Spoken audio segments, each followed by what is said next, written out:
যে তবলিগি জামাত আল্লাহর কিতাব কোরআনে কারীম এবং রাসূলুল্লাহ সাল্লাল্লাহু আলাইহি ওয়াসাল্লামের সুন্নাত আর সালাফে সালেহিনের তরিকার মানহাজ মানে পথের ওপর প্রতিষ্ঠিত হয়নি। আরো শুনেন, লা তাকুমু মানে কায়েম হয়নি, প্রতিষ্ঠিত হয়নি, আলা মানহাজে কিতাবিল্লাহ আল্লাহর কিতাব কোরআনে কারীমের ওপর এবং সুন্নাতে রাসূলের ওপর আর সালাফে সালেহিন অর্থাৎ সাহাবায়ে কেরামের তরিকার ওপর। কারণ আজকে ইসলামে 1400 বছর হয়ে গেল, 1400 বছরে এই চিল্লার জামাত কোনোদিনই পয়দা হয়নি, 70-80 বছর পয়দা হইল। আর এদের তরিকা এটি কোরআন সুন্নাহর তরিকাও নাই, নবী সাল্লাল্লাহু আলাইহি ওয়াসাল্লামের তরিকা না, আর সালাফে সালেহিন সাহাবায়ে কেরাম তাবেঈনদের তরিকাও নাই। ওয়াইদা কানাল আমরু কাযালিকা বলছেন যে তাহলে যখন ব্যাপারটা এরকমই যে কোরআন সুন্নাহ মোতাবেক এই জামাত প্রতিষ্ঠিত হয়নি, ফালা ইয়াজুজুল খুরুজ মাহুম তাহলে তাদের সাথে বেরিয়ে চিল্লায় যাওয়া জায়েজ নয়। আসসালামু আলাইকুম ওয়া রাহমাতুল্লাহি ওয়া বারাকাতুহু। নাহমাদুহু ওয়া নুসাল্লি আলা রাসূলিহিল কারীম। আম্মা বা'দ। ফাআউযু বিল্লাহি মিনাশ শাইতানির রাজীম। বিসমিল্লাহির রহমানির রহিম। আজকে আমরা যে বিষয়টি নিয়ে আলোচনা করব সেটি হচ্ছে এই উপমহাদেশ সহ সমগ্র বিশ্বে ইসলাম প্রচার করার জন্য যেই জামাতটি কাজ করে যাচ্ছেন সেই দাওয়াত ও তাবলীগ বিষয়ে বর্তমান সময়ের কিছু ব্যক্তি দাওয়াত ও তাবলীগকে সমালোচিত করার জন্য, তার এই মোবারক কাজকে কলুষিত করার জন্য যে নানা প্রকার প্রোপাগান্ডা অপপ্রচার করে যাচ্ছেন, আমরা ধারাবাহিকভাবে ওই সকল অভিযোগের সত্যতা কোরআন এবং সুন্নাহ এবং সহি সনদে বর্ণিত তারিখের কিতাবের আলোকে আমরা যাচাই করব। আজকের প্রথম দরসে আমরা কয়েকটি প্রশ্নের জবাব জানার জন্য চেষ্টা করব। এর মাঝে প্রথম যে প্রশ্ন, সেই প্রশ্নটি হলো, যারা দাওয়াত ও তাবলীগের এই মহান জামাত সম্পর্কে কুৎসা রটাচ্ছেন, আসলে মৌলিকভাবে রাসূল করিম সাল্লাল্লাহু আলাইহি ওয়াসাল্লাম যখন থেকে দাওয়াত ও তাবলীগের কাজ শুরু করেছেন তখন থেকেই কিছু ব্যক্তি রাসূল করিম সাল্লাল্লাহু আলাইহি ওয়াসাল্লামের এই দাওয়াত এবং তাবলীগের বিষয়ে কুৎসা রটাত। শুধু রাসূল করিম সাল্লাল্লাহু আলাইহি ওয়াসাল্লাম কেন, যখন থেকে ইসলাম তথা আল্লাহ রাব্বুল আলামিনের দিন এসেছে, যখনই নবীরা এবং আল্লাহ রাব্বুল আলামিনের প্রতিনিধিরা দিনের দাওয়াত দিতে বের হয়েছেন, তখন ওই দাওয়াত ও তাবলীগকে কলুষিত করার জন্য, মানুষের কাছে এই দাওয়াতকে খারাপভাবে উপস্থাপন করার জন্য কুফরি শক্তি চেষ্টা করেছেন। এরই ধারাবাহিকতায় রাসূল করিম সাল্লাল্লাহু আলাইহি ওয়াসাল্লাম যখন দাওয়াত ও তাবলীগের কাজ শুরু করেছেন, তখনও মক্কার মুশরিক, কাফের, ইহুদি, খ্রিস্টানরা রাসূল করিম সাল্লাল্লাহু আলাইহি ওয়াসাল্লামের এই দাওয়াত ও তাবলীগকে নানাভাবে অপপ্রচার করেছে। জাদুঘর, তিনি জাদুঘর ছিলেন, তিনি কথার জাদুতে মানুষকে বিভ্রান্ত করছেন, নানাবিধ কথা বলে মানুষকে ধোঁকা দেওয়া হতো। কিন্তু যেই নূরকে আল্লাহ রাব্বুল আলামিন প্রকাশিত করতে চান, সেই নূরকে কেউ ফুৎকার দিয়ে ফু দিয়ে নিভাতে পারবে না। আল্লাহ রাব্বুল আলামিন পবিত্র কালামুল্লাহ পরিষ্কার ভাষায় বলে দিয়েছেন। তো দাওয়াত ও তাবলীগের এই কাজকে যখন সমগ্র বিশ্বে বিভিন্ন প্রান্তে প্রান্তে দাওয়াত ও তাবলীগের কাজের মাধ্যমে মানুষ দিনের পথে আসতেছে, দাড়িহীন ব্যক্তিরা দাড়ি রাখতেছে, যারা সুদ খেত, ঘুষ খেত, দুনিয়ার সমস্ত ধরনের নাপাকি গুনাহের কাজে লিপ্ত থাকতো, সেই সকল ব্যক্তিরা যখন দাওয়াত ও তাবলীগের নিসবতে এসে রাসূল করিম সাল্লাল্লাহু আলাইহি ওয়াসাল্লামের সুন্নতের অনুসারী হয়ে যাচ্ছে, অসংখ্য বিধর্মী ইসলাম ধর্মে দীক্ষিত হচ্ছে, এরকম মোবারক জামাতকে কলুষিত করার জন্য, মোবারক জামাতকে মানুষের কাছে ছোট করে দেওয়ার জন্য নানাভাবে বিভিন্ন গোষ্ঠীর লোকেরা একে বিতর্কিত করার চেষ্টা করে আসতেছে এবং এমন কিছু মুখরোচক বক্তব্য এবং অভিযোগ তারা উত্থাপন করতেছে, যেগুলোর জবাব আমাদের যারা সাধারণ তাবলীগী ভাই আছেন তারা না জানার কারণে অনেক ভাই বিভ্রান্ত হচ্ছেন।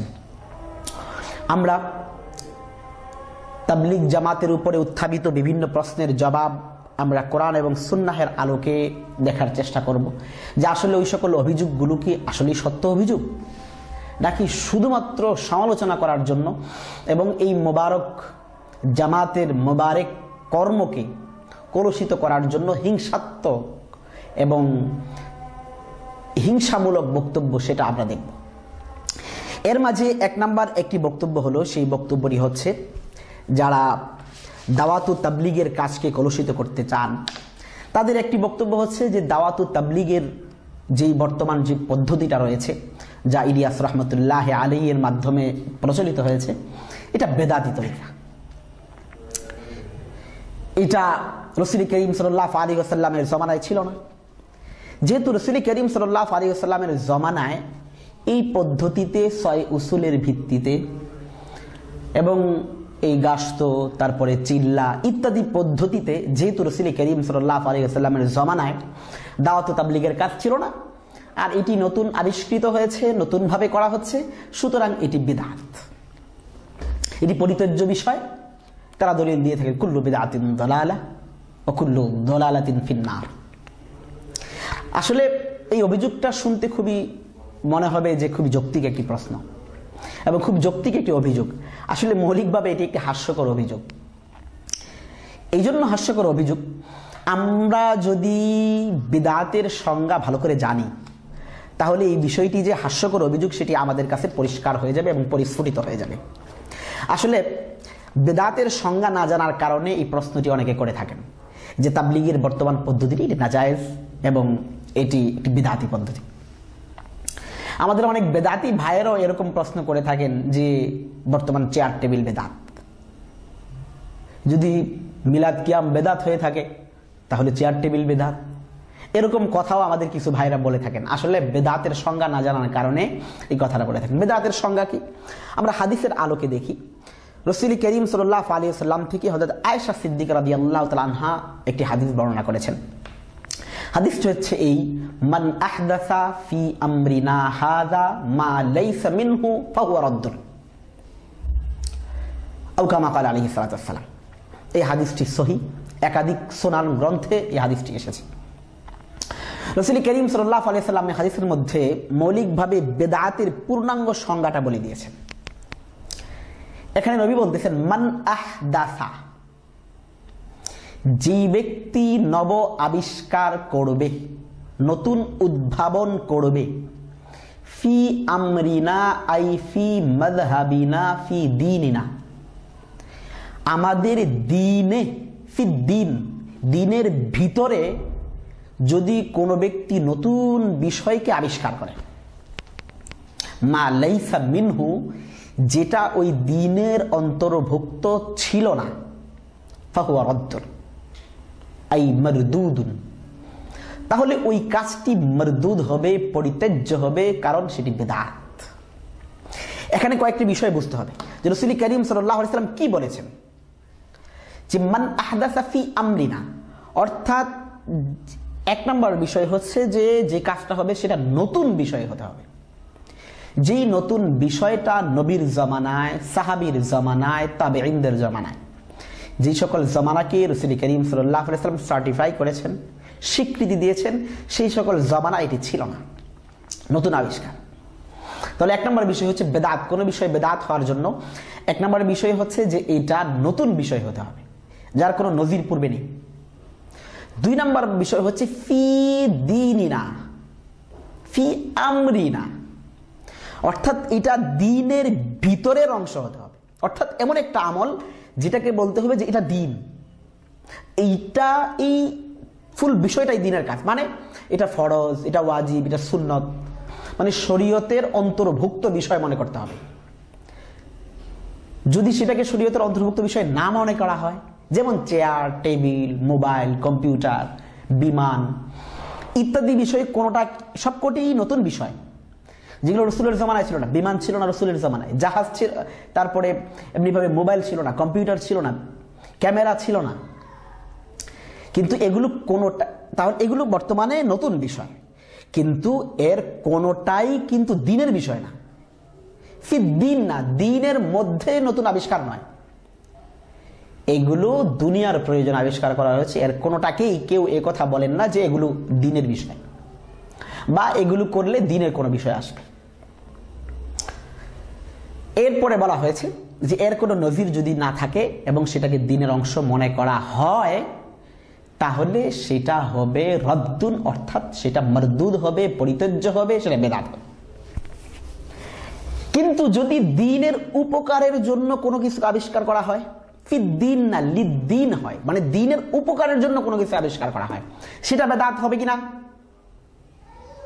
রাসূল করিম সাল্লাল্লাহু আলাইহি ওয়াসাল্লাম সেটাকে বেদাত বলেন নাই। যদি তাই বেদাত হয়, আমরা দেখি রাসূল করিম সাল্লাল্লাহু আলাইহি ওয়াসাল্লাম হাদিসের মধ্যে বলেছেন যে তালাবুল ইলমি ফরিদাতুন আলা কুল্লি মুসলিম, রাওয়াহু শাইখাইন। বুখারীতে এসেছে, মুসলিমও এসেছে এই হাদিসটি। তো রাসূল বলেছেন যে তালাবুল ইলমি ফরিদাতুন, দ্বীনি ইলম শিক্ষা করা প্রত্যেকটি নরনারীর জন্য আবশ্যক। মুসলিম নরনারীর জন্য দ্বীন শিক্ষা করা আবশ্যক। এখন প্রশ্ন হলো, রাসূল করিম সাল্লাল্লাহু আলাইহি ওয়াসাল্লাম যেই পদ্ধতিতে, যেই সিস্টেমে দ্বীন শিখিয়েছেন, বর্তমান জমানায় সেই সিস্টেমে দ্বীন শেখানো হয় কিনা? আমরা জানি যে রাসূল করিম সাল্লাল্লাহু আলাইহি ওয়াসাল্লাম একাডেমিক পদ্ধতিতে দ্বীন শেখান নাই, যে প্রথম শ্রেণীতে ভর্তি হতে হবে, সেখানে কোরআন শরীফ শুদ্ধ করার জন্য কেরাত পড়তে হবে, তাজবিদ পড়তে হবে, এরপরে কিছু প্রয়োজনীয় মাসাইল শিখতে হবে, এরপরে দ্বিতীয় শ্রেণীতে উঠবে, তারপরে তৃতীয় শ্রেণীতে উঠবে। আস্তে আস্তে যখন উপরে উঠবে তখন নিচের কিতাব পড়বে, প্রথমে মেশকাত পড়বে, এর উপরে জালালাইন পড়বে, এরপরে তারপরে বুখারী, মুসলিম, আবু দাউদ, নাসাই পড়বে। এই যে ক্লাসিক্যাল সিস্টেম, একাডেমিক যে পদ্ধতি, এই পদ্ধতি কিন্তু রাসূলের জামানায় ছিল না। রাসূল করিম সাল্লাল্লাহু আলাইহি ওয়াসাল্লাম এইভাবে শিক্ষাও দেন নাই যে প্রথমে এক কিতাব পড়বে, নাহু পড়বে, সরফ পড়বে, এরপরে আস্তে ধীরে কোরআন শরীফের তরজমা পড়বে, এরপরে জালালাইন পড়বে, এরপরে মিশকাত পড়বে, এরপরে হাদিসের বড় কিতাব পড়বে। এই যে এই পদ্ধতি, এটা কিন্তু রাসূল করে যান নাই। সারা বিশ্বের ইসলামী বিশ্ববিদ্যালয়গুলি এবং ইসলামী যেই সকল শিক্ষালয় আছে, বিদ্যালয় আছে, মাদ্রাসা আছে, এগুলোতে কিন্তু এই পদ্ধতিগুলোকেই অনুসরণ করা হচ্ছে। এই ক্লাসিক্যাল পদ্ধতি, এই ক্লাস সিস্টেম এবং এই একাডেমিক পদ্ধতিকে অনুসরণ করা হচ্ছে দ্বীন শেখানোর জন্য। এখন যদি কেউ বলেন যে হ্যাঁ, এই পদ্ধতিটা এইভাবে রাসূল দ্বীন শিখান নাই, সাহাবায়ে কেরাম দ্বীন শিখেন নাই, তাবেঈরা দ্বীন শিখেন নাই, সুতরাং এই পদ্ধতিটা বেদাত, যেহেতু রাসূল করিম সাল্লাল্লাহু আলাইহি ওয়াসাল্লাম এইভাবে দ্বীন শিখান নাই, তাহলে এটি হাস্যকর বক্তব্য হয়। এবং এই ক্লাসিক্যাল পদ্ধতি, একাডেমিক পদ্ধতিতে দ্বীন শিখাকে কেউ বলেন না যেটা বেদাত। কেন বলেন না? কারণ এই ক্লাসের সিস্টেম, এই একাডেমিক সিস্টেম, এই মানে স্তর স্তর হিসেবে দ্বীন শিখার এই পদ্ধতিকে কেউ দ্বীনের বিষয় মনে করেন না, বরং এর মাধ্যমে যে দ্বীন শিখা হচ্ছে ওই দ্বীনটা দ্বীনের বিষয়। অর্থাৎ এটা লিদ্দীন, দ্বীনের জন্য আবিষ্কৃত বিষয়, দ্বীনের মধ্যে আবিষ্কার নয়। অর্থাৎ খুদ এই কাজটাকেই কেউ দ্বীনের কাজ বলে না, বরং এটার মাধ্যমে দ্বীনটা অর্জিত হয়। প্রথম শ্রেণী, দ্বিতীয় শ্রেণী, চতুর্থ শ্রেণী, এর মাধ্যমে দ্বীন, এই ক্লাসের সিস্টেমটা দ্বীন নয়, বরং এই সিস্টেমের মাধ্যমে যেটা শেখা হচ্ছে সেটা দ্বীন। যদি আমরা এই বিষয়টা বুঝে থাকি যে যদিও বর্তমানে দ্বীন শেখার জন্য এই সকল বিষয়টাকে আবশ্যক করে নেওয়া হয়েছে, সবকটি ভার্সিটিতে এই সিস্টেমটাকেই জরুরি করে নেওয়া হয়েছে। পৃথিবীর যত বড় বড় ভার্সিটি আছে, দ্বীন ইউনিভার্সিটি, মদিনা ইউনিভার্সিটি বলেন, মক্কা ইউনিভার্সিটি বলেন, কিংবা আল আজহার বলেন, কিংবা দারুল উলুম দেওবন্দ বলেন, যতগুলি দ্বীনি মাদারেস আছে সবকটিতেই এই সিস্টেমকে আবশ্যক করে নেওয়া হয়েছে এবং এই পদ্ধতিতে পড়ার পরেই তাকে বলা হয় যে সে দ্বীন শিখেছে। কিন্তু এইগুলো রাসূলের জামানায় ছিল না। এই পদ্ধতিকে কেউ এই কথা বলেন না যে এগুলো রাসূলের জামানায় ছিল না, সুতরাং বেদাত। কারণ হচ্ছে এটা লিদ্দীন, দ্বীনের জন্য আবিষ্কার করা হয়েছে, দ্বীনের মধ্যে আবিষ্কার করা হয়নি। যদি আমরা বেদাতের এই সংজ্ঞাটা বুঝে থাকি তাহলে আমরা বুঝে যাব যে তাবলীগের এই বর্তমান পদ্ধতিটি এটিও বেদাত নয়, যেমন একাডেমিক পদ্ধতিতে লেখাপড়া করা, দ্বীন শেখাটা বেদাত নয়। কারণ তাবলীগের যে পদ্ধতিটা এখানে অনুসরণ করা হয় সেখানে পরিষ্কার ভাষায় বলা হয় যে ৬টি কথার উপরে প্রাথমিকভাবে যদি আমল করা হয় এবং নিজের জীবনে আপনানো হয় তাহলে পুরা দিনের উপরে চলা সহজ হয়ে যায়। আমরা ভালো করে বুঝি যে কথাটা কি বলা হচ্ছে। কথাটা বলা হচ্ছে যে 6টি কথার উপরে আমল করতে সক্ষম হলে পুরা দিনের উপরে চলা সহজ। এখানে কোশ্চিন কালেও এই কথা বলা হয় না যে এই 6টা কথাই দিন, এই 6টাই ইসলামের মূল স্তম্ভ, এই 6টাই মূলত ইসলামের জন্য আবশ্যক। কোশ্চিন কালেও কোনো তাবলিগি ভাই এই কথা বলেন না, এবং এটা তাবলিগের কোনো কিতাবের মধ্যেও লেখা নেই। আপনারা ফাজাইল আমাল দেখতে পারেন, মুনতাখাব হাদিস দেখতে পারেন, সবকটিতেই লেখা হয়েছে কি যে এইটা উপরে আমল করলে পুরো দিনের উপরে চলা সহজ হয়, বাকি পূর্ণ দিনের উপর আমল করতেই হবে, ওগুলো জরুরি। চিল্লা দেওয়া, তারপরে 3 চিল্লা দেওয়া, বছর চিল্লা দেওয়া, এই যে এই সকল বিষয় কেউ এই কথা বলেন না যে এগুলো ফরজ, ওয়াজিব, সুন্নত, নফল, কেউ বলেন না। এগুলো যেন একাডেমিক পদ্ধতিতে এই যে 4 বছর, 10 বছর, 12 বছর, 14 বছর পড়লে সে আলেম হবার ডিগ্রি অর্জন করে, সে দিন শিখে ফেলেছে এই ডিগ্রি অর্জন করে, সে এলেম শিখার একটা স্তরে পৌঁছে, তাকে বলা হবে যে সে যেহেতু 14 বছর ধরে পড়ে সে দাওরা পাশ করে ফেলেছে, সে পিএইচডি করে ফেলেছে, সে আলেম হয়ে গেছে। এখানে একটা মানুষকে দিনের উপরে উঠানোর জন্য একটা পদ্ধতিকে অবলম্বন করা হচ্ছে, যে হুবহু পদ্ধতিকে দিন বলা হয় না, বরং এই পদ্ধতির মাধ্যমে যে দাওয়াত ও তাবলীগ করা হচ্ছে, মানুষকে দিনের পথে নিয়ে আসা হচ্ছে, মানুষকে দিন শেখানো হচ্ছে, নামাজ শেখানো হচ্ছে, দিনের উপরে চলা শেখানো হচ্ছে, সুন্নত শেখানো হচ্ছে, ওই কাজগুলি দিন। কিন্তু এখানে যে রুলসগুলি মানা হয়, এই রুলসগুলি দিন, এগুলো আবশ্যক, এগুলো ফরজ, ওয়াজিব, সুন্নত, নবী থেকে প্রমাণিত। এই সকল বক্তব্য আমাদের তাবলীগী ভাইরা কেউ দেন না। সুতরাং দাওয়াত ও তাবলীগের এই পদ্ধতিকে, যেহেতু সিস্টেমটা নতুন, এই জন্য এটাকে বেদাত বলা এরকম আহমকি যেমন একাডেমিক পদ্ধতিতে দিন শিখাকে বেদাত বলা, একই আহমকি, দুটার মধ্যে কোনো ডিফারেন্ট নেই। আমরা এই কথা কখনোই বলি না যে শুধুমাত্র 6 উসুলের মধ্যেই দিন রয়েছে এবং এই 6 উসুল আমল করবে সবাই, নাউযুবিল্লাহি মিন যালিক। হজ, যাকাত, এই সকল ইসলামের স্তম্ভ, এগুলোকে কেউ অস্বীকার করে না, বরং যারা তাবলীগের মেহনতের সাথে জড়িত হন তারা সবচেয়ে বেশি যাকাত দেবার প্রতি প্রলুব্ধ হয়ে থাকেন, উদ্বুদ্ধ হয়ে থাকেন, হজ করার প্রতি অধিক উদ্বুদ্ধ হয়ে থাকেন। তাহলে এখানে মূল বিষয়টা হচ্ছে যে এই 6টা জিনিসকে এই জন্য রাখা হয়েছে যেন এর মাধ্যমে পুরা দিনের উপরে চলাটা সহজ হয়ে যায়। আর আমরা জানি যদি আমরা তাবলীগের 6টা উসুলের দিকে দেখি তাহলে আমরা সহজেই বুঝে যাব যে একজন সাধারণ মানুষের জন্য এই 6টা বিষয়কে যদি আসলে আপনানো হয় তাহলে তার জন্য দিনের উপরে চলা খুব সহজ। 1 নম্বরই হচ্ছে কালিমা, অর্থাৎ আল্লাহ রাব্বুল আলামিনকে এক স্বীকার করা এবং রাসূল করিম সাল্লাল্লাহু আলাইহি সাল্লামকে শেষ নবী স্বীকার করা। চমৎকার বিষয়। কোথায় দ্বীনের সাথে এখানে মানে বিরোধিতা রয়েছে। তারপরে নামাজ, তারপরে ইলম ও জিকির, দাওয়াত ও তাবলীগ, সহিহ নিয়ত, এই সকল বিষয় আসলে মৌলিক বিষয়, দ্বীনের বিষয়। এখানে একাডেমিক পদ্ধতিতে দ্বীন শিখার যে অবস্থা, সেটাকে যেমন আমরা আবশ্যক করে নিয়েছি কিন্তু পদ্ধতিটাকে দ্বীন মনে করি না, ঠিক তেমনি ভাবে এই যে পদ্ধতিটা তাবলীগ জামাত চলতেছে, এই হুবহু এই পদ্ধতিটাই দ্বীন এবং এটাই রাসূল থেকে প্রমাণিত, আমরা এই কথা বলি না। সুতরাং এই দৃষ্টিকোণ থেকে দাওয়াত ও তাবলীগকে বেদাতি দল বলা, ইসলাম থেকে খারেজ বলা, নতুন ফেরকা বলা, এটা মৌলিকভাবে দ্বীন সম্পর্কে অজ্ঞতা, মূর্খতার পরিচয়। দাওয়াত ও তাবলীগের সাথে যারা কাজ করে যাচ্ছেন, দাওয়াত ও তাবলীগের সাথে কাজ করলে যেই সকল ফাজাইল কোরআনে কারিমে এবং হাদিসের মধ্যে এসেছে তারা অবশ্যই সেই সকল ফাজাইলের অন্তর্ভুক্ত হবেন। সুতরাং আমরা ওই সকল প্রোপাগান্ডাকারী এবং যারা সমালোচনা করতেছেন তাদের ধোঁকায়, তাদের প্রতারণায় আমরা পড়ব না। আরেকটি অভিযোগ যেটা করা হয় সেটা হচ্ছে হাস্যকর অভিযোগ। সেই অভিযোগটা হচ্ছে যে দাওয়াত ও তাবলীগের কাজ যারা করেন তারা নাকি এই কথা বলেন যে 6 উসুলের মধ্যেই দাওয়াত ও তাবলীগের ভাইরা পূর্ণ দিন বলে প্রচার করে থাকেন। নাউযুবিল্লাহি মিন যালিক। দাওয়াত ও তাবলীগের কোনো ভাই, একদম আদনা যে নতুন তাবলীগে গিয়েছে, 3 দিনের তাবলীগে গিয়েছে, সেও এই কথা বলে না যে 6 উসুলের মধ্যেই পূর্ণ দিন রয়েছে। এটা সম্পূর্ণ মিথ্যাচার এবং ধোঁকাবাজিমূলক বক্তব্য এবং প্রতারণামূলক বক্তব্য। এই কথা আমাদের দাওয়াত ও তাবলীগের কোনো ভাই বলেন না। বরং তারা বলে থাকেন যে এই 6টা বিষয়ের উপরে আমরা যদি প্রাথমিকভাবে নিজের আমলে নিয়ে আসতে পারি তাহলে আমাদের পূর্ণ দ্বীনের উপরে চলাটা সহজ হয়ে যায়।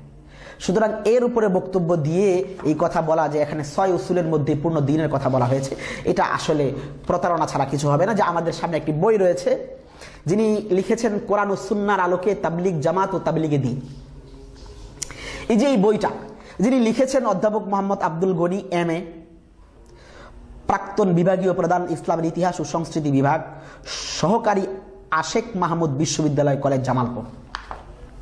তিনি এই বইটা লিখেছেন, যেই বইটা প্রকাশিত হয়েছে, প্রকাশক তিনি নিজেই প্রকাশ করেছেন, যেই বইটার মুদ্রণ করেছে তাওহীদ প্রেস এন্ড পাবলিকেশনস। আমরা যাদেরকে বাংলাদেশে যাদেরকে আহলে হাদিস ফেরকা বলে জানি, তাদের প্রকাশনী থেকে, প্রেস থেকে এটি প্রকাশিত হয়েছে।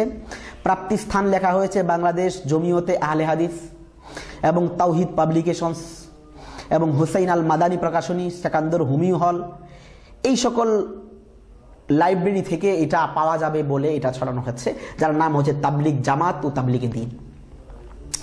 এই বইটাতে জনাব আব্দুল গনি সাহেব তাবলীগ জামাত সম্পর্কে, দ্বীনের এই মোবারক জামাত সম্পর্কে নানাবিধ বিষোদ্গার করেছেন এবং প্রচুর অসত্য কথন তিনি তার এই বই সন্নিবেশন করেছেন।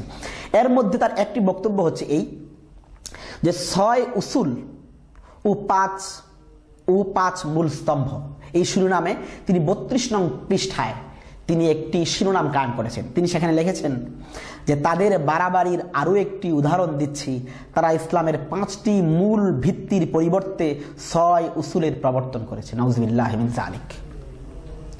এটি সম্পূর্ণ মিথ্যা এবং অসত্য বক্তব্য।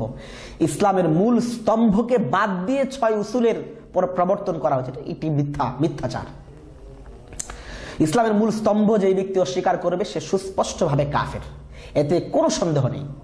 যেই ব্যক্তি ইসলামের মূল স্তম্ভকে স্তম্ভ হওয়ার ব্যাপারে সন্দিহান হবে, ওই ব্যক্তিও ইসলামের দায়রা থেকে, ইসলামের সীমানা থেকে খারেজ হয়ে যাবে। কোনো তাবলীগী ভাই এই কথা বলেন না যে 6 উসুল হচ্ছে ইসলামের মূল স্তম্ভের মতোই স্তম্ভ, এ কথা কেউ বলেন না। বরং সবাই কথা বলে থাকেন যে আমরা 6 উসুলের উপরে আমল করলে পুরা ইসলামের মূল স্তম্ভ এবং সকল কিছুর উপরে আমল করাটা আমাদের জন্য সহজ হয়, শুধু এই কথাটা বলা হয়। এই কথা কেউ বলেন না যে এটা মূল স্তম্ভের একটি বিকল্প হিসেবে বলা হচ্ছে। নাউজুবিল্লাহি মিন যালিক, এই বক্তব্য কেউ দেন না। তো এখানে তিনি যেই বক্তব্যগুলি দিয়েছেন, এর মূল বক্তব্যটা এটাই দাঁড়ায়, যেহেতু 6 উসুলে পূর্ণ ইসলাম নাই, সুতরাং তাবলীগ জামাতেও পূর্ণ দ্বীন নাই। আমরাও বলি যে তাবলীগ জামাতের 6 উসুলের মধ্যে পূর্ণ দ্বীন নাই, আমরা বলিও না পূর্ণ দ্বীন 6 উসুলের মধ্যে বিদ্যমান। বরং এই 6 উসুলের আমল করার মাধ্যমে পূর্ণ দ্বীনের উপরে চলার জন্য মানুষকে জজবা সৃষ্টি করে দেওয়া হয়। যেমন আপনারা যে কোনো তাবলীগী ভাইকে দেখলেই দেখবেন, যেমন 6 উসুলের মধ্যে দাড়ি রাখার কথা নাই, কিন্তু যিনি তাবলীগে যান তিনি দাড়ি রাখেন। 6 উসুলের মধ্যে সুদ ছেড়ে দেওয়া, ঘুষ ছেড়ে দেওয়া, ইসলামের যত বিধান আছে সব কোনো বিধানের কথা নাই, কিন্তু যিনি তাবলীগে যান তিনি সকল বিধানগুলি মানতে আগ্রহী হয়ে পড়েন। সুন্নত মানার কথা সুস্পষ্টভাবে সেখানে নাই 6 উসুলের মধ্যে, কিন্তু তাবলীগের 6 উসুলের কিতাবের মধ্যে সুন্নত মানার প্রতি আগ্রহী করা আছে, যাকাত দেওয়ার প্রতি আগ্রহী করা আছে। সেই সকল বিষয়ের মাধ্যমে একটা তাবলীগী ভাই পূর্ণ দ্বীনের উপরে নিজের জীবনকে উঠিয়ে নিয়ে আসেন। এখানে তিনি যে বিষয়টাকে হাইলাইটস করে তাবলীগ জামাতকে কলুষিত করতে চেয়েছেন যে 6 উসুলে যেহেতু পূর্ণ দ্বীন নাই, সুতরাং এটা ইসলামের বিরুদ্ধে অবস্থান, ইসলামের মূল স্তম্ভের বিরুদ্ধে অবস্থান। আসলে এটা কেমন হাস্যকর বক্তব্য। আমরা কোরআনে কারীমের একটি আয়াত দেখি যেখানে আল্লাহ রাব্বুল আলামিন সফলতার চাবিকাঠি বলেছেন 6টা বস্তুকে, কিন্তু সেখানে তিনি ইসলামের কিছু মৌলিক স্তম্ভের কথা বলেননি। মৌলিক কিছু স্তম্ভ ছাড়াই সফলতার চাবিকাঠি বলে কিছু বিষয়কে সাব্যস্ত করেছেন। যেমন পবিত্র কোরআনে কারীমের সূরা মুমিনুনের 1 থেকে 11 নং আয়াত পর্যন্ত যদি আমরা তেলাওয়াত করি তাহলে দেখি আল্লাহ তাআলা বলতেছেন, ক্বাদ আফলাহাল মুমিনুন আল্লাযীনা হুম ফী সালাতিহিম খাশিউন ওয়াল্লাযীনা হুম আনিল লাগবি মুরিদুন ওয়াল্লাযীনা হুম লিয-যাকাতি ফাইলুন والذين هم لفروجهم حافظون إلى آخر والذين هم لأماناتهم ওয়া'দিহিম রাউন ওয়াল্লাযীনা হুম আলা সালাওয়াতিহিম ইউহাফিজুন উলাইকা হুমুল ওয়ারিসুন আল্লাযীনা ইয়ারিসুনাল ফিরদাউসা হুম ফিহা খালিদুন। সূরা মুমিনুনের এই আয়াতে আল্লাহ বলছেন নিশ্চয়ই সফলতা অর্জন করেছে মুমিনগণ যারা তাদের নামাজে আন্তরিকভাবে বিনীত, যারা অহেতুক বিষয় থেকে বিরত থাকে, যারা যাকাত সম্পাদনকারী, যারা নিজ লজ্জাস্থান সংরক্ষণ করে এবং যারা তাদের আমানত ও প্রতিশ্রুতি রক্ষা করে এবং যারা নিজেদের নামাজের পরিপূর্ণ রক্ষাবেক্ষণ করে, এরাই হলো সেই ওয়ারিস যারা জান্নাতুল ফিরদাউসের উত্তরাধিকার লাভ করবে, তারা তাতে সর্বদা থাকবে। এই আয়াতে আমরা লক্ষ্য করে দেখি যে সূরা মুমিনুনের এই আয়াতে আল্লাহ রাব্বুল আলামিন 6টা বিষয়ের কথা বলতেছে। যে 6টা কাজ যারা করবে তারা সফল কাম, তারা জান্নাতুল ফিরদাউসের ওয়ারিস। এর মধ্যে আল্লাহ রাব্বুল আলামিন প্রথমেই বলেছেন যারা নামাজে আন্তরিকভাবে বিনীত হবে, তারপরে বলেছেন যারা অহেতুক কথা থেকে বিরত থাকবে, 2 নাম্বার বিষয়। 3 নাম্বার বিষয় বলা হয়েছে যারা যাকাত সম্পাদনকারী হবে। 4 নাম্বার বিষয় বলা হয়েছে যারা নিজের লজ্জাস্থানকে হেফাজত করবে। 5 নাম্বার বলা হয়েছে যারা তাদের আমানত ও প্রতিশ্রুতি রক্ষা করবে। 6 নাম্বার বিষয় বলা হয়েছে এবং যারা নিজেদের নামাজের পরিপূর্ণ রক্ষণাবেক্ষণ করবে। আমরা এখানে বলা হচ্ছে যে এই 6টা কাজ যারা করবে তারাই হলো সত্যিকার জান্নাতুল ফিরদাউসের উত্তরাধিকারী এবং তারাই সঠিক ওয়ারিস, তারা জান্নাতে চিরস্থায়ীভাবে থাকবে। অথচ এই সফলতার জন্য আল্লাহ রাব্বুল আলামিন এখানে রোজার কথা বলেননি, আল্লাহ রাব্বুল আলামিন এখানে হজের কথা বলেননি। অথচ এই সকল বিষয় ইসলামের মূল স্তম্ভ। ইসলামের এই সকল মূল স্তম্ভ ছাড়াই আল্লাহ বলতেছেন এই 6টা বস্তু মানলেই তুমি সফল কাম হয়ে যাবে, তুমি জান্নাতুল ফিরদাউসের উত্তরাধিকারী হয়ে যাবে, তুমি জান্নাতুল ফিরদাউসের ওয়ারিস হয়ে যাবে। এটা কিভাবে সম্ভব? এই মাত্র 6 কাজ করলে কেউ সফল কাম হয়ে যাবে, জান্নাতুল ফিরদাউসে চলে যাবে?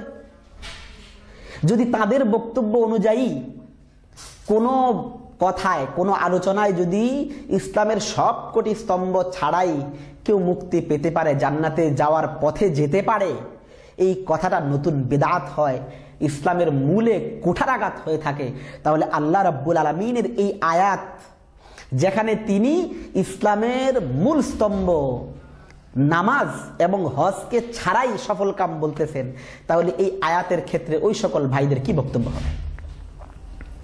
আসলে মূল কথা হচ্ছে যে এখানে সফলতার জন্য এই সকল বিষয়কে একটি সংকীর্ণ রূপ বলা হয়েছে যে এই মোটামুটি এই কাজগুলি যারা করবে তারা আসলে পূর্ণ দ্বীনের উপরেই চলবে।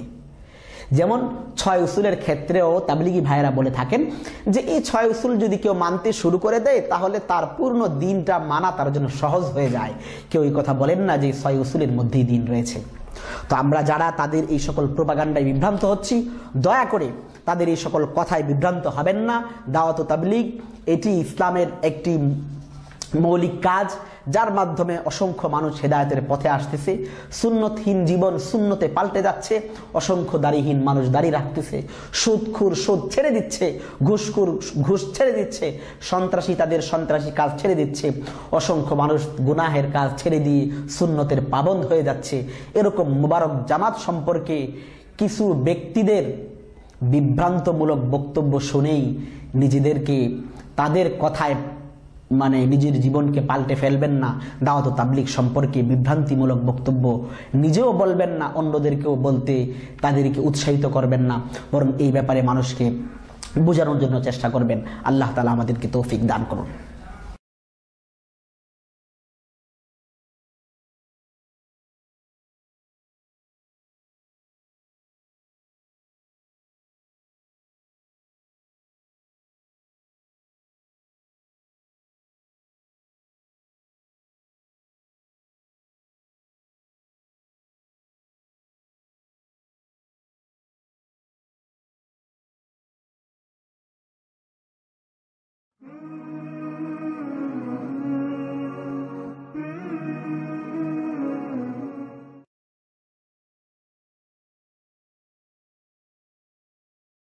যে তাবলীগী জামাত আল্লাহর কিতাব কোরআনে কারীম এবং রাসূলুল্লাহ সাল্লাল্লাহু আলাইহি ওয়াসাল্লামের সুন্নাত আর সালাফে সালেহিনের তরিকার মানহাজ মানে পথের ওপর প্রতিষ্ঠিত হয়নি। আর শুনেন, লা তাকুমু মানে কায়েম হয়নি, প্রতিষ্ঠিত হয়নি, আলা মানহাজে কিতাবিল্লাহ আল্লাহর কিতাব কোরআনে কারীমের ওপর এবং সুন্নাত রাসূলের ওপর আর সালাফে সালেহিন অর্থাৎ সাহাবায়ে কেরামের তরিকার ওপর। কারণ আজকে ইসলামে 1400 বছর হয়ে গেল। 1400 বছরে এই চিল্লার জামাত কোনোদিনই পয়দা হয়নি, 70-80 বছর পয়দা হইল। আর এদের তরিকা এটি কোরআন সুন্নাহর তরিকাও নাই, নবী সাল্লাল্লাহু আলাইহি ওয়াসাল্লামের তরিকা না, আর সালাফে সালেহিন সাহাবায়ে কেরাম তাবেঈনদের তরিকাও নাই। ওয়াইদা কানাল আমরু কাযালিকা বলছেন যে তাহলে যখন ব্যাপারটা এরকমই যে কোরআন সুন্নাহ মোতাবেক এই জামাত প্রতিষ্ঠিত হয়নি, ফালা ইয়াজুজুল খুরুজ মাহুম, তাহলে তাদের সাথে বেরিয়ে চিল্লায় যাওয়া জায়েজ নয়। ভালো। আসসালামু আলাইকুম ওয়া রাহমাতুল্লাহি ওয়া বারাকাতুহু। নাহমাদুহু ওয়া নুসাল্লি আলা রাসূলিহিল কারীম। আম্মা বা'দ। ফাআউযু বিল্লাহি মিনাশ শাইতানির রাজীম। বিসমিল্লাহির রহমানির রহিম। আজকে আমরা যে বিষয়টি নিয়ে আলোচনা করব সেটি হচ্ছে এই উপমহাদেশ সহ সমগ্র বিশ্বে ইসলাম প্রচার করার জন্য যেই জামাতটি কাজ করে যাচ্ছেন সেই দাওয়াত ও তাবলীগ বিষয়ে বর্তমান সময়ের কিছু ব্যক্তি দাওয়াত ও তাবলীগকে সমালোচিত করার জন্য, তার এই মোবারক কাজকে কলুষিত করার জন্য যে নানা প্রকার প্রোপাগান্ডা অপপ্রচার করে যাচ্ছেন, আমরা ধারাবাহিকভাবে ওই সকল অভিযোগের সত্যতা কোরআন এবং সুন্নাহ এবং সহিহ সনদে বর্ণিত তারিখের কিতাবের আলোকে আমরা যাচাই করব। আজকের প্রথম দরসে আমরা কয়েকটি প্রশ্নের জবাব জানার জন্য চেষ্টা করব। এর মাঝে প্রথম যে প্রশ্ন, সেই প্রশ্নটি হলো, যারা দাওয়াত ও তাবলীগের এই মহান জামাত সম্পর্কে কুৎসা রটাচ্ছেন, আসলে মৌলিকভাবে রাসূল করিম সাল্লাল্লাহু আলাইহি ওয়াসাল্লাম যখন থেকে দাওয়াত ও তাবলীগের কাজ শুরু করেছেন তখন থেকেই কিছু ব্যক্তি রাসূল করিম সাল্লাল্লাহু আলাইহি ওয়াসাল্লামের এই দাওয়াত এবং তাবলীগের বিষয়ে কুৎসা রটাত। শুধু রাসূল করিম সাল্লাল্লাহু আলাইহি ওয়াসাল্লাম কেন, যখন থেকে ইসলাম তথা আল্লাহ রাব্বুল আলামিনের দ্বীন এসেছে, যখনই নবীরা এবং আল্লাহ রাব্বুল আলামিনের প্রতিনিধিরা দ্বীনের দাওয়াত দিতে বের হয়েছেন, তখন ওই দাওয়াত ও তাবলীগকে কলুষিত করার জন্য, মানুষের কাছে এই দাওয়াতকে খারাপভাবে উপস্থাপন করার জন্য কুফরি শক্তি চেষ্টা করেছে। এরই ধারাবাহিকতায় রাসূল করিম সাল্লাল্লাহু আলাইহি ওয়াসাল্লাম যখন দাওয়াত ও তাবলীগের কাজ শুরু করেছেন, তখনও মক্কার মুশরিক, কাফের, ইহুদি, খ্রিস্টানরা রাসূল করিম সাল্লাল্লাহু আলাইহি ওয়াসাল্লামের এই দাওয়াত ও তাবলীগকে নানাভাবে অপপ্রচার করেছে। জাদুঘর, তিনি জাদুঘর ছিলেন, তিনি কথার জাদুতে মানুষকে বিভ্রান্ত করছেন, নানাবিধ কথা বলে মানুষকে ধোঁকা দেওয়া হতো। কিন্তু যেই নূরকে আল্লাহ রাব্বুল আলামিন প্রকাশিত করতে চান, সেই নূরকে কেউ ফুৎকার দিয়ে ফু দিয়ে নিভাতে পারবে না। আল্লাহ রাব্বুল আলামিন পবিত্র কালামুল্লাহ পরিষ্কার ভাষায় বলে দিয়েছে। তো দাওয়াত ও তাবলীগের এই কাজকে যখন সমগ্র বিশ্বে বিভিন্ন প্রান্তে প্রান্তে দাওয়াত ও তাবলীগের কাজের মাধ্যমে মানুষ দ্বীনের পথে আসতেছে, দাড়িহীন ব্যক্তিরা দাড়ি রাখতেছে, যারা সুদ খেত, ঘুষ খেত, দুনিয়ার সমস্ত ধরনের নাপাকি গুনাহের কাজে লিপ্ত থাকত, সেই সকল ব্যক্তিরা যখন দাওয়াত ও তাবলীগের নিসবতে এসে রাসূল করিম সাল্লাল্লাহু আলাইহি ওয়াসাল্লামের সুন্নতের অনুসারী হয়ে যাচ্ছে, অসংখ্য বিধর্মী ইসলাম ধর্মে দীক্ষিত হচ্ছে, এরকম মোবারক জামাতকে কলুষিত করার জন্য, মোবারক জামাতকে মানুষের কাছে ছোট করে দেওয়ার জন্য নানাভাবে বিভিন্ন গোষ্ঠীর লোকেরা একে বিতর্কিত করার চেষ্টা করে আসতেছে। এবং এমন কিছু মুখরোচক বক্তব্য, কিন্তু এগুলো বর্তমানে নতুন বিষয়, কিন্তু এর কোনোটাই কিন্তু দ্বীনের বিষয় না, দ্বীন না, দ্বীনের মধ্যে নতুন আবিষ্কার নয়। এগুলো দুনিয়ার প্রয়োজন আবিষ্কার করা হয়েছে, এর কোনোটাকেই কেউ এ কথা বলেন না যে এগুলো দ্বীনের বিষয় বা এগুলো করলে দ্বীনের কোনো বিষয় আসবে।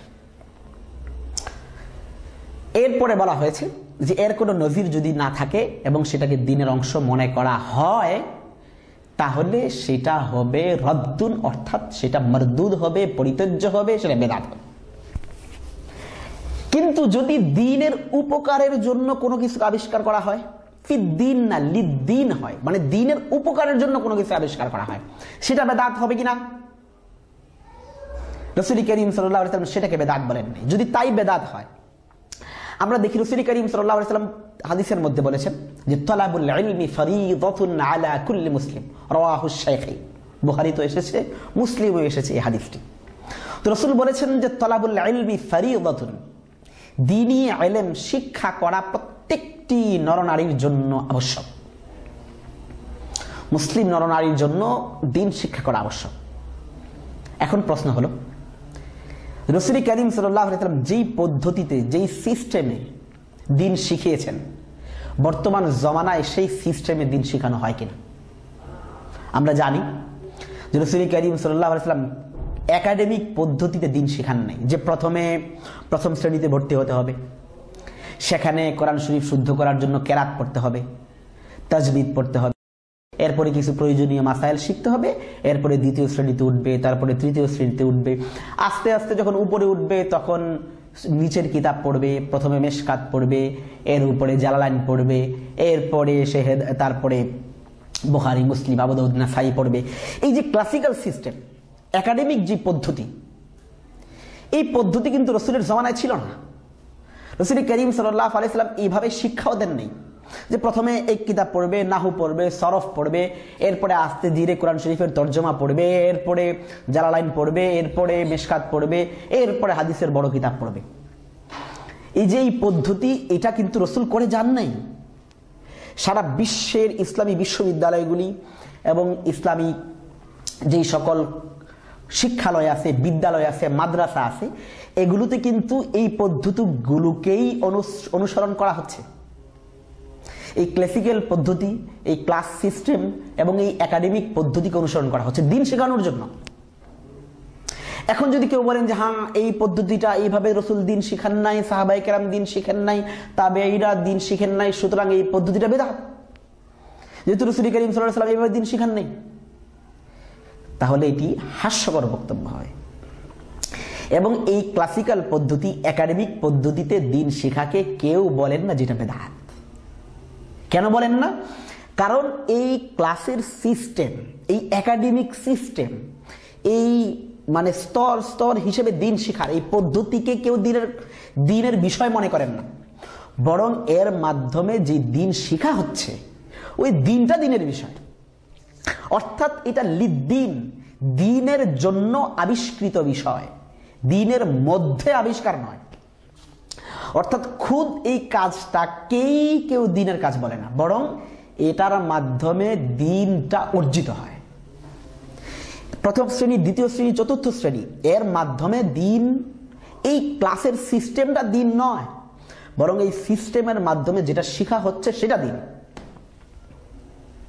যদি আমরা এই বিষয়টা বুঝে থাকি যে যদিও বর্তমানে দ্বীন শেখার জন্য এই সকল বিষয়টাকে আবশ্যক করে নেওয়া হয়েছে, সবকটি ভার্সিটিতে এই সিস্টেমটাকেই জরুরি করে নেওয়া হয়েছে। পৃথিবীর যত বড় বড় ভার্সিটি আছে, দ্বীন ইউনিভার্সিটি, মদিনা ইউনিভার্সিটি বলেন, মক্কা ইউনিভার্সিটি বলেন, কিংবা আল আজহার বলেন, কিংবা দারুল উলুম দেওবন্দ বলেন, যতগুলি দ্বীনি মাদারেস আছে সবকটিতেই এই সিস্টেমকে আবশ্যক করে নেওয়া হয়েছে এবং এই পদ্ধতিতে পড়ার পরেই তাকে বলা হয় যে সে দ্বীন শিখেছে। কিন্তু এগুলো রাসূলের জামানায় ছিল না। এই পদ্ধতিকে কেউ এই কথা বলেন না যে এগুলো রাসূলের জামানায় ছিল না, সুতরাং বেদাত। কারণ হচ্ছে এটা লিদ্দীন, দ্বীনের জন্য আবিষ্কার করা হয়েছে, দ্বীনের মধ্যে আবিষ্কার করা হয়নি। যদি আমরা বেদাতের এই সংজ্ঞাটা বুঝে থাকি তাহলে আমরা বুঝে যাব যে তাবলীগের এই বর্তমান পদ্ধতিটি এটিও বেদাত নয়, যেমন একাডেমিক পদ্ধতিতে লেখাপড়া করা, দ্বীন শেখাটা বেদাত নয়। কারণ তাবলীগের যে পদ্ধতিটা এখানে অনুসরণ করা হয় সেখানে অভিযোগ তারা উত্থাপন করতেছে, যেগুলোর জবাব আমাদের যারা সাধারণ তাবলীগী ভাই আছেন তারা না জানার কারণে অনেক ভাই বিভ্রান্ত হচ্ছেন। আমরা তাবলিগ জামাতের উপরে উত্থাপিত বিভিন্ন প্রশ্নের জবাব আমরা কোরআন এবং সুন্নাহের আলোকে দেখার চেষ্টা করব যে আসলে ওই সকল অভিযোগগুলো কি আসলেই সত্য অভিযোগ, নাকি শুধুমাত্র সমালোচনা করার জন্য এবং এই মোবারক জামাতের মোবারক কর্মকে কলুষিত করার জন্য হিংসাত্মক এবং হিংসামূলক বক্তব্য, সেটা আমরা দেখব। এর মাঝে এক নাম্বার একটি বক্তব্য হলো, সেই বক্তব্যটি হচ্ছে যারা দাওয়াতু তাবলিগের কাজকে কলুষিত করতে চান তাদের একটি বক্তব্য হচ্ছে যে দাওয়াতু তাবলিগের যেই বর্তমান যে পদ্ধতিটা রয়েছে, যা ইলিয়াস রহমতুল্লাহ আলাইহির মাধ্যমে প্রচলিত হয়েছে, এটা বেদাতি তরিকা। এটা রাসূল করিম সাল্লাল্লাহু আলাইহি ওয়াসাল্লামের জমানায় ছিল না। যেহেতু রাসূল করিম সাল্লাল্লাহু আলাইহি ওয়াসাল্লামের জমানায় এই পদ্ধতিতে 6 উসুলের ভিত্তিতে এবং এই গাস্ত, তারপরে চিল্লা ইত্যাদি পদ্ধতিতে, যেহেতু রাসূল করিম সাল্লাল্লাহু আলাইহি ওয়াসাল্লামের জমানায় দাওয়াত তাবলীগের কাজ ছিল না, আর এটি নতুন আবিষ্কৃত হয়েছে, নতুনভাবে করা হচ্ছে, সুতরাং এটি বিদআত, এটি পরিত্যাজ্য বিষয়। তারা দলিল দিয়ে থাকে কুল্লু বিদআতিন দালালা ওয়া কুল্লু দালালাতিন ফিন্নার। আসলে এই অভিযোগটা শুনতে খুবই মনে হবে যে খুবই যৌক্তিক একটি প্রশ্ন এবং খুব যৌক্তিক একটি অভিযোগ। আসলে মৌলিকভাবে এটি একটি হাস্যকর অভিযোগ। এই জন্য হাস্যকর অভিযোগ, আমরা যদি বিদআতের সংজ্ঞা ভালো করে জানি তাহলে এই বিষয়টি যে হাস্যকর অভিযোগ সেটি আমাদের কাছে পরিষ্কার হয়ে যাবে এবং পরিস্ফুটিত হয়ে যাবে। আসলে বিদআতের সংজ্ঞা না জানার কারণে এই প্রশ্নটি অনেকে করে থাকেন যে তাবলীগের বর্তমান পদ্ধতিটি নাজায়েজ এবং এটি একটি বিদআতি পদ্ধতি। আমাদের অনেক বেদাতি ভাইয়েরাও এরকম প্রশ্ন করে থাকেন যে বর্তমান চেয়ার টেবিল বেদাত, যদি মিলাদ কিয়াম বেদাত হয়ে থাকে তাহলে চেয়ার টেবিল বেদাত, এরকম কথাও আমাদের কিছু ভাইরা বলে থাকেন। আসলে বেদাতের সংজ্ঞা না জানার কারণে এই কথাটা বলে থাকেন। বেদাতের সংজ্ঞা কি আমরা হাদিসের আলোকে দেখি। রাসূল করিম সাল্লাল্লাহু আলাইহি ওয়াসাল্লাম থেকে হযরত আয়েশা সিদ্দিকা রাদিয়াল্লাহু তাআলা আনহা একটি হাদিস বর্ণনা করেছেন। হাদিসটি হচ্ছে এই, মান আহদাসা ফি আমরিনা হাযা মা লাইসা মিনহু ফাহুয়া রাদ্দুন, আও কামা ক্বালা আলাইহিস সালাতু ওয়াস সালাম। এই হাদিসটি সহিহ, একাধিক সুনান গ্রন্থে এই হাদিসটি এসেছে। রাসূল করিম সাল্লাল্লাহু আলাইহি ওয়াসাল্লাম এই হাদিসের মধ্যে মৌলিকভাবে বেদাতের পূর্ণাঙ্গ সংজ্ঞাটা বলে দিয়েছেন। এখানে নবী বলতেছেন মান আহদাসা, যে ব্যক্তি নব আবিষ্কার করবে, নতুন উদ্ভাবন করবে, ফি আমরিনা আই ফি মাযহাবিনা ফি দীনিনা, আমাদের দ্বীনে, ফি দ্বীন, দ্বীনের ভিতরে যদি কোনো ব্যক্তি নতুন বিষয়কে আবিষ্কার করে, মা লাইসা মিনহু, যেটা ওই দ্বীনের অন্তর্ভুক্ত ছিল না, ফাহুয়া রাদ্দুন আই মারদুদুন, তাহলে ওই কাজটি মারদুদ হবে, পরিত্যাজ্য হবে, কারণ সেটি বিদআত। এখানে কয়েকটি বিষয় বুঝতে হবে যে রাসূল করিম সাল্লাল্লাহু আলাইহি ওয়াসাল্লাম কি বলেছেন, যে মান আহদাসা ফি আমরিনা, অর্থাৎ এক নম্বর বিষয় হচ্ছে যে যে কাজটা হবে সেটা নতুন বিষয় হতে হবে। যেই নতুন বিষয়টা নবীর জামানায়, সাহাবীর জামানায়, তাবেঈনদের জামানায়, যে সকল জামানাকে রাসূল করিম সাল্লাল্লাহু আলাইহি ওয়াসাল্লাম সার্টিফাই করেছেন, স্বীকৃতি দিয়েছেন, সেই সকল জামানা এটি ছিল না, নতুন আবিষ্কার। তাহলে এক নম্বর বিষয় হচ্ছে বেদাত। কোনো বিষয় বেদাত হওয়ার জন্য এক নম্বর বিষয় হচ্ছে যে এটা নতুন বিষয় হতে হবে, যার কোনো নজির পূর্বে নেই। দুই নম্বর বিষয় হচ্ছে ফি দীনিনা, ফি আমরিনা, অর্থাৎ এটা দ্বীনের ভিতরের অংশ হতে হবে। অর্থাৎ এমন একটা আমল যেটাকে বলতে হবে যে এটা দ্বীন, এইটা, এই ফুল বিষয়টাই দ্বীনের কাজ, মানে এটা ফরজ, এটা ওয়াজিব, এটা সুন্নত, মানে শরীয়তের অন্তর্ভুক্ত বিষয় মনে করতে হবে। যদি সেটাকে শরীয়তের অন্তর্ভুক্ত বিষয় না মনে করা হয়, যেমন চেয়ার টেবিল, মোবাইল, কম্পিউটার, বিমান ইত্যাদি বিষয়, কোনোটা সবকটি নতুন বিষয় যেগুলো রসুলের জামানায় ছিল না। বিমান ছিল না রসুলের জামানায়, জাহাজ ছিল, তারপরে এমনিভাবে মোবাইল ছিল না, কম্পিউটার ছিল না, ক্যামেরা ছিল না। পরিষ্কার ভাষায় বলা হয় যে 6টি কথার উপরে প্রাথমিকভাবে যদি আমল করা হয় এবং নিজের জীবনে আপনানো হয়, তাহলে পুরা দিনের উপরে চলা সহজ হয়ে যায়।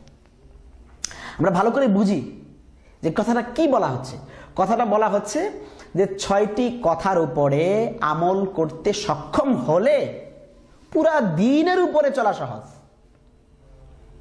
এখানে কোশ্চিন কালেও এই কথা বলা হয় না যে এই 6টা কথাই দিন, এই 6টাই ইসলামের মূল স্তম্ভ, এই 6টাই মূলত ইসলামের জন্য আবশ্যক।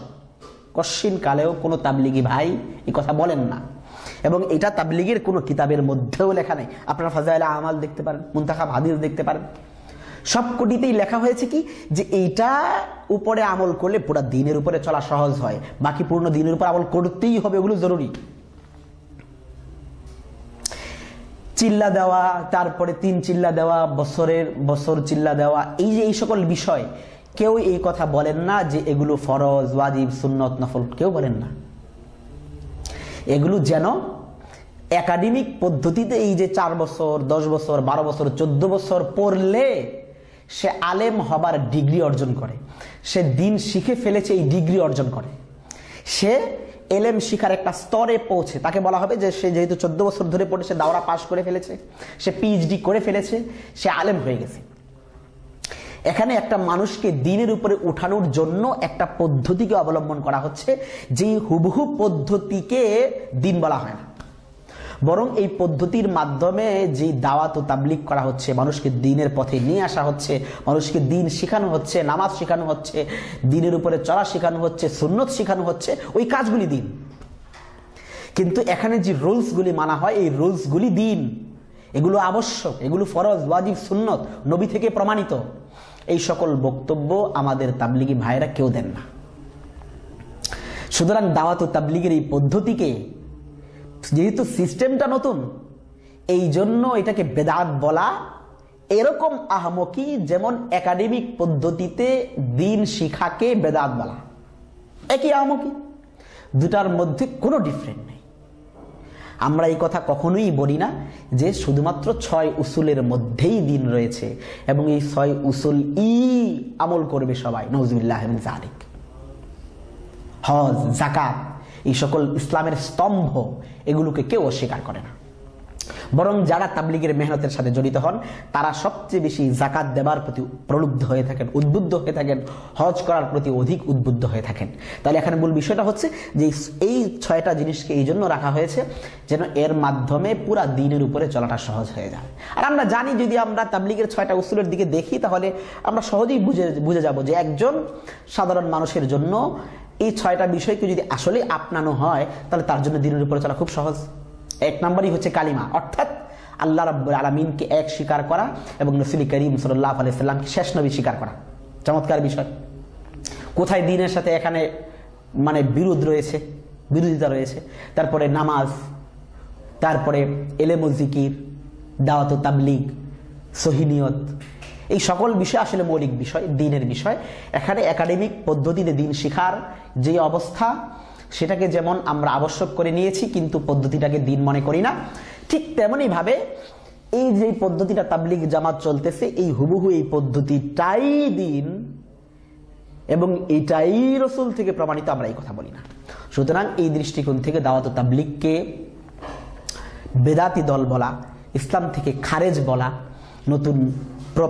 নতুন ফেরকা বলা, এটা মৌলিকভাবে দ্বীন সম্পর্কে অজ্ঞতা, মূর্খতার পরিচয়।